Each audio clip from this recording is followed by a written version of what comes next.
el cementerio colonial. Y ahí en el cementerio colonial estaba dividido en dos, en la parte de los esclavos y la parte de los españoles. Pero no hay un cementerio completo de esclavos. Se ha encontrado esclavos enterrados, por ejemplo, en el ingenio Diego Caballero, hay una parte donde se han encontrado algunos enterrados, pero no, el cementerio como tal no ha sido localizado. ¿No tiene nada que identifica eso? ¿Una piedra? Nada, no hay nada específicamente. ¿A dónde? En esos lugares. Es que hay muchas excavaciones que debieron hacerse que no se han hecho. Estudios de campo que se debieron hacer. Todo lo que sean proyectos para estudiar lo que es la parte de la esclavitud, aquí han sido torpedeados casi todos. Es más, en la ruina de San Francisco, ahí fue encontrado mutilado un esclavo. El cardenal reaccionó porque se mostraba la bondad de los españoles y entonces le echaron cemento.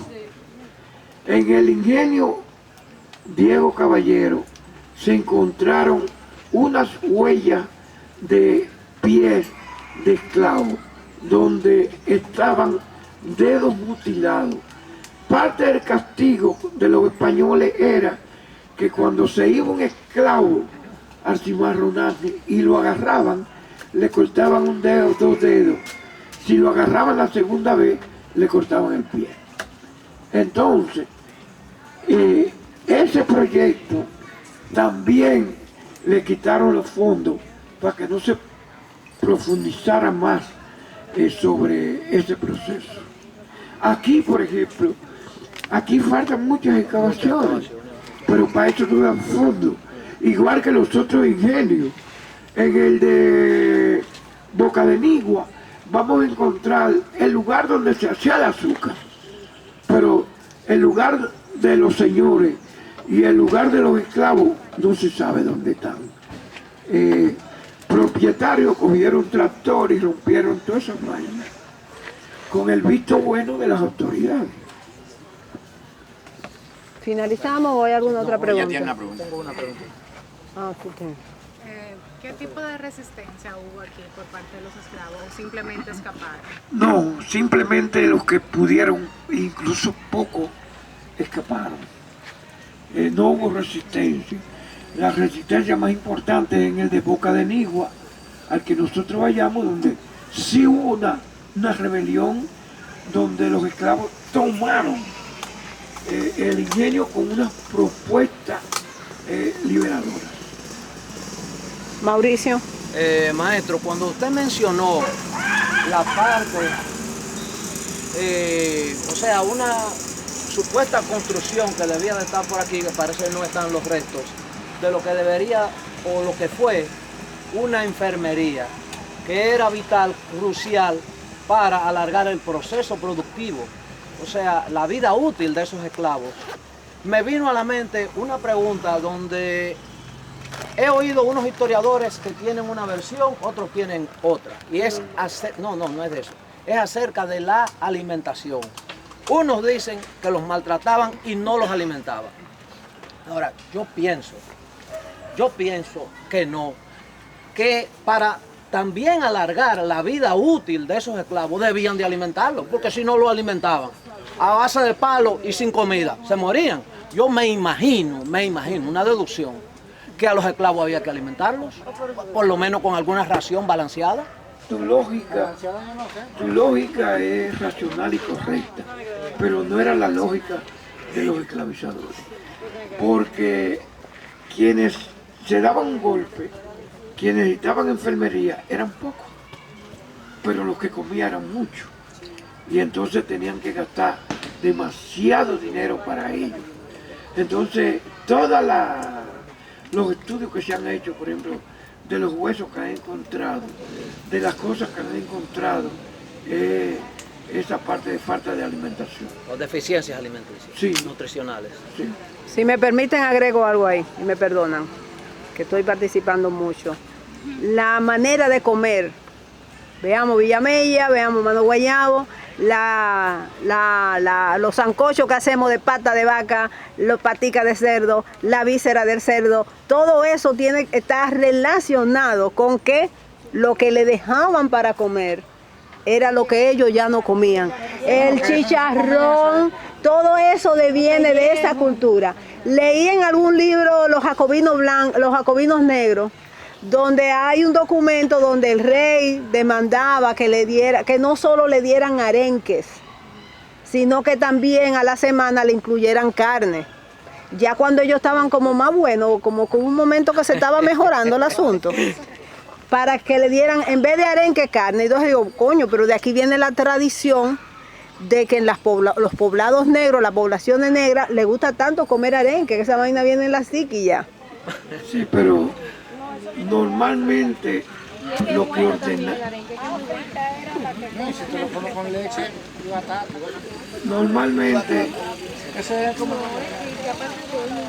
normalmente lo que se aprobaba a niveles del poder en términos internacionales, fuera de aquí, no se cumplía. Los tigres hacían aquí lo que le daba su gana. Eso era lo primero. No importa que dijeran que lo trataran bien.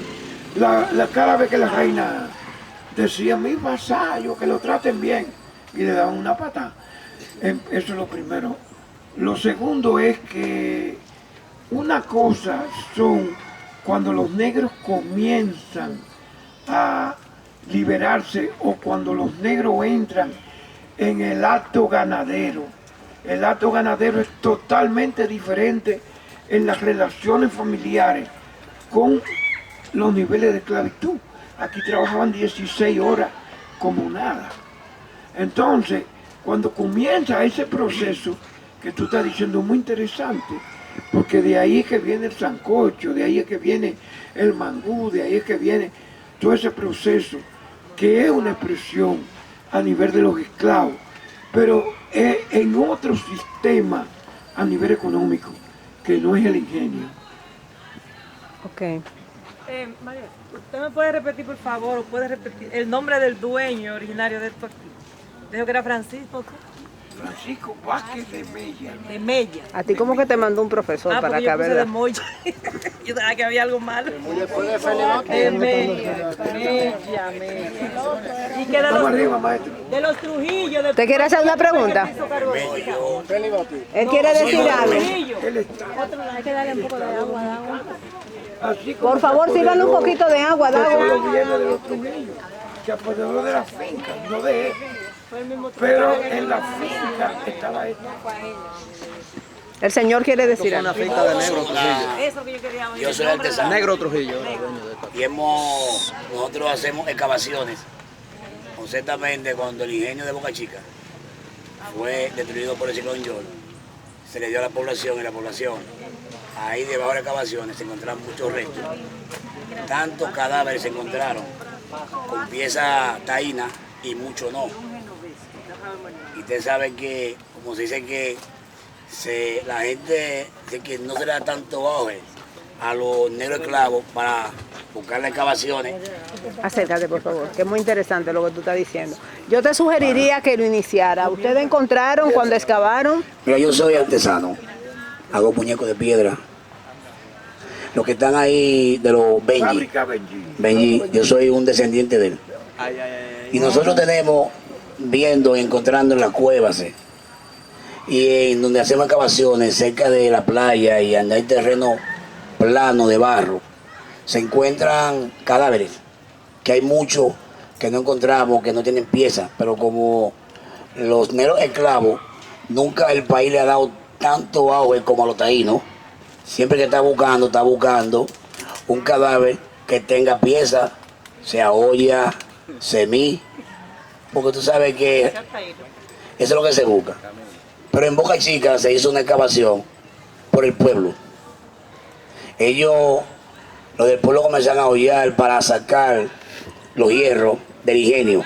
Y debajo de los hierros, ahí se encontraron muchas piezas y muchos cadáveres. Se llamó al Museo del Hombre, pero nunca acudieron. Yo mismo lo llamé. Y volví, lo llamé, porque yo soy artesano, y le dije a unas cuantas personas, ¿y por qué no vienen? Quedaron de ir. Buscamos la Marina. La Marina fue, parece no sé qué tocó, y se fue también. Pero si van a Boca Chica, por el ingenio, van a ver todos los hoyos que están ahí, todas las excavaciones y huesos, que de ahí pueden ir partiendo. Personas que llevan hasta cráneos de cadáveres que encontraron. Y como nosotros sabemos que los taínos le amarraban una cinta apretada con una cinta, con una tablilla, a los niños cuando nacían para diferenciar de los caribes, ahí hay cadáveres que no tienen su frente plana. Así que de ahí se puede partir si habían esclavos enterrados ahí, o los huesos que están ahí, que todavía hay sitios que hay huesos tirados. De ahí podemos comenzar. Porque la historia está ahí. Y hay veces muchos historiadores escriben lo que buscan en internet, pero no van al terreno.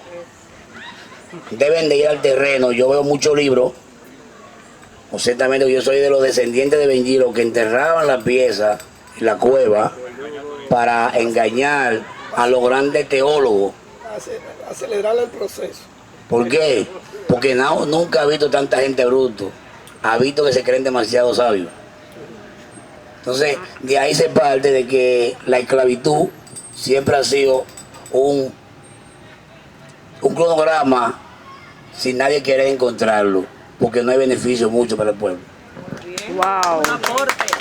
Mira, él dijo así muy rápido, y yo estoy convencido que la mayor parte de todos los que estamos aquí no saben quién fue Benji. Benji fue un artista, un artesano, pero al mismo tiempo tenía un conocimiento extraordinario a nivel de arqueología de la zona. Él se la sabía entero. Entonces, la gente ligada a la investigación arqueológica en el país se acercaba a él para que le sirviera de guía. Y cuando venían arqueólogos y antropólogos de fuera, él le sirviera de guía. ¿Y qué pasa? Que Benji se dio cuenta de lo que él está diciendo. La mayor parte de los arqueólogos y antropólogos de este país son de oficinas, no de campo, no del terreno. Entonces, Benji, con una sabiduría popular extraordinaria, era un tallador de piezas. Sobre todo en el área de Boca Chica, muchas cuevas, y hay estalactitas y estalamitas. Entonces Benji cogió las estalactitas y ahí él comenzó a labrar, a hacer sus trabajos. ¿Qué pasaba? Que cuando llamaban a Benji porque querían investigar alguna cueva o querían que Benji lo llevara a alguna cueva, Benji le decía que sí. Entonces el día antes, él iba, enterraba piezas en un sitio, le echaba agua para que estuvieran bien pegadas de la piedra. Y entonces llegaban por la mañana a las 10 y comenzaban a buscar la cueva. Nadie encontraba nada, 1 hora, 2 horas, 3 horas. Y después entonces Benji dice, bueno, pero ya hemos hecho por aquí tiene que haber. ¡Pah! Y encontraban las piezas.